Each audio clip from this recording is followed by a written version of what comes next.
சமைக்கிறோம், பயங்கரமா ரசிக்கிறோம். இன்னைக்கு ஒரு புட்டி எல்லாரும் வாங்க. Always welcome you. திருச்சியில் அவர் பேசின பேச்சை கேட்டு இன்னைக்கு தமிழ்நாட்டு மக்கள் தலையில அடிச்சுக்கிறாங்க. இவரெல்லாம் ஒரு முதலமைச்சரா தேர்ந்ததுக்கு முன்னே இன்னைக்கு தலை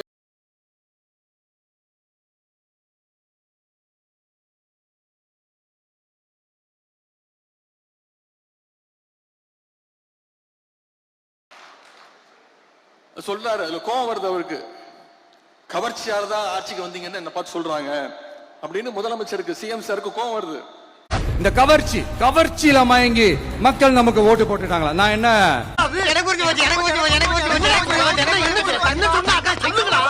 நான் போய் பிரஷ் பண்ணிட்டு குளிச்சுட்டு வந்துடுறேன். பாய். கர்மா. சரி, கவர்ச்சியில் ஜெயிக்காம நீங்க எதை வச்சு ஜெயிச்சீங்க சொல்லுங்க பாப்போம்.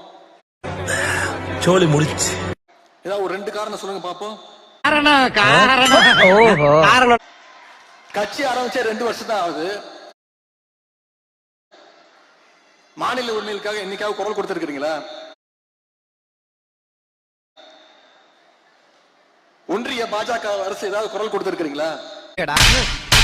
நீ கேட்ட ஒவ்வொரு கேள்வி என்ன செருப்பால் அடிச்ச மாதிரி இருக்குடா. பின்ன வேற எதை வச்சு நீங்க ஆட்சிக்கு வந்தீங்க?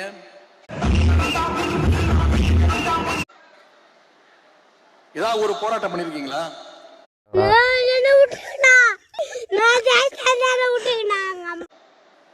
எல்லாத்தையும் விடுங்க. தமிழ்நாடு முழுக்க போய் மக்களை சந்திச்சு உங்க கொள்கை என்னன்னு சொல்லி ஓட்டு கேட்டீங்களா?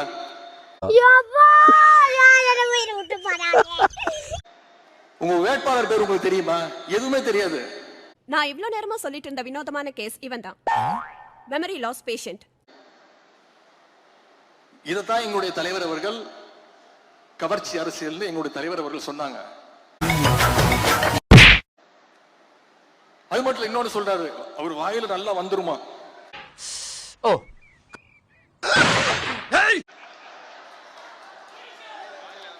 வாயில என்ன வரும்?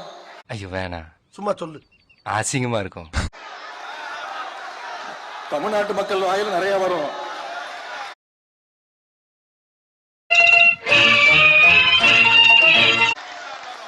தமிழ்நாட்டு மக்கள் காத்துக்கிட்டு இருக்காங்க, இந்த முதலமைச்சர் வாயில ஏதாவது ஒரு நல்ல வார்த்தை வருமா அப்படின்னு, ஏதாவது ஒரு திட்டங்கள் வருமான்னு இன்னைக்கு காத்துக்கிட்டு இருக்காங்க.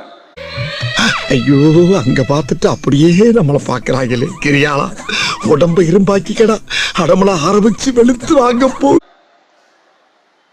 இது வரைக்கும் உருப்படியா ஒண்ணும் வரல. எந்த பிரச்சனையை கேட்டாலும் திமுக வெர்சஸ் தாவேகா. இந்த திமுக தூர்ந்து போன சக்தியாவும் ஆயிடுச்சு. வாயப்பாரு வள்ளல்ல. எதை பத்தி கேட்டாலும் திமுக செய்கின்ற சதி. திமுக ஒரு தீய சக்தி, திமுக ஒரு தீய சக்தி, திமுக ஒரு தீய சக்தி. என்ன நடிப்பு நடிக்கிறாங்க. இந்த நடிப்பெல்லாம் பார்க்க சகிக்காம தாண்டா சிவாஜி சீக்கிரமாவே கிளம்பிட்டாரு.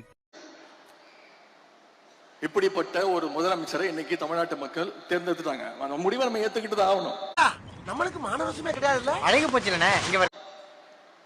அது மட்டும் இல்ல, தூரசக்தி, ஓரசக்தி, பாரசக்தின்னு நம்முடைய திரைப்பட இயக்குனர் திரு டி ராஜேந்தர் மாதிரி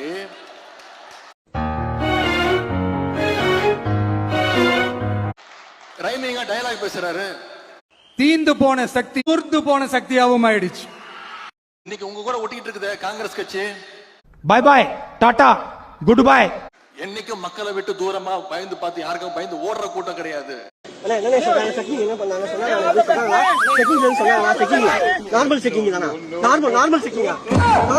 இன்னும் கொஞ்ச நாள்ல மக்கள் பார்க்க போறாங்க. நிறைய போறான்டா. யார் தூரமா நிக்க போறது, யார் ஓட போறது அப்படிங்கறத மக்கள் விரைவில் தெரிஞ்சுப்பாங்க. இப்பதான் 25 நாள் தான் ஆச்சு. இன்னைக்கு ஒரு அரசு விழாவில், தமிழ்நாட்டு அரசு விழாவில் தமிழ் தாய் வாழ்த்து 3வது இடத்துக்கு போயிருச்சு. யாரு காரணம் தெரியுமா? இத ஓரமா நின்று வேடிக்கை பார்த்தது யாரு? வேற யாரு? நான் தான். திருவள்ளுவருக்கு மீண்டும் காவி பெயிண்ட் அடிக்க ஆரம்பிச்சிட்டாங்க. நான் செவனே தானா போய்க்கிருந்தேன். யாரு வம்பு தும்புக்காச்சும் போனனா கௌரவம் கௌரவம்னு என் கௌரவத்தையே ஆரம்பிச்சிட்டீங்களா. இத பத்தி பேசுறதுக்கு வக்கு இல்லாம பயந்தாங்கோலியா இன்னைக்கு ஓரமா நின்று வேடிக்கை பார்த்துட்டு இருக்கிறது யாரு? சாம்பார் ஆப்பு எனக்கு.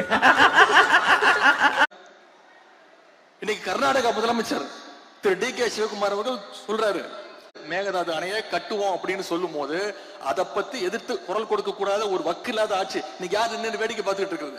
யாரா இவ்வளவு அமளிதுமணி இங்க நடந்துட்டு இருக்கு? டம்மியா உட்கார்ந்து ஒருத்தர் மிச்சர் தின்னுட்டு இருக்கா. இப்படி நாளுக்கு நாள் தமிழ்நாட்டுல தொடர்ந்து பாத்தீங்கன்னா அந்த 25 நாள்ல எவ்வளவு கொலைகள், கொள்ளைகள், பாலியல் பலாத்காரங்கள் தொடர்ந்து வந்துட்டு இருக்கு. ஓரளவுக்கு மேல்தான் நாம் பொறுமையை கையாள முடியும். குழந்தையில இருந்து பாட்டி வரைக்கும் பாலியல் வன்கொடுமையால எல்லாரும் பாதிக்கப்பட்டு இருக்காங்க.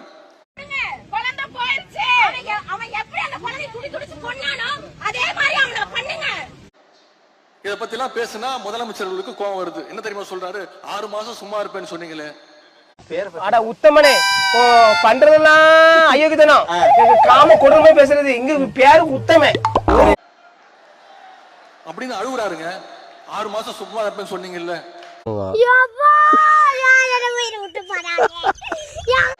இப்பெல்லாம் பேசலாமா அப்படின்னு புலம்புறாரு. நீங்க பொய் வாக்குறுதிகள் நிறைய கொடுத்தீங்க.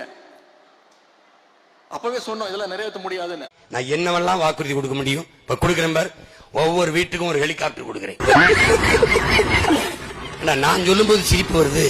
அவன் 6 சிலிண்டர் கொடுக்கிறேன் என்பது ஏன்டா சிரிக்கல? நீ எப்படி கொடுப்பான்னு கேட்கல.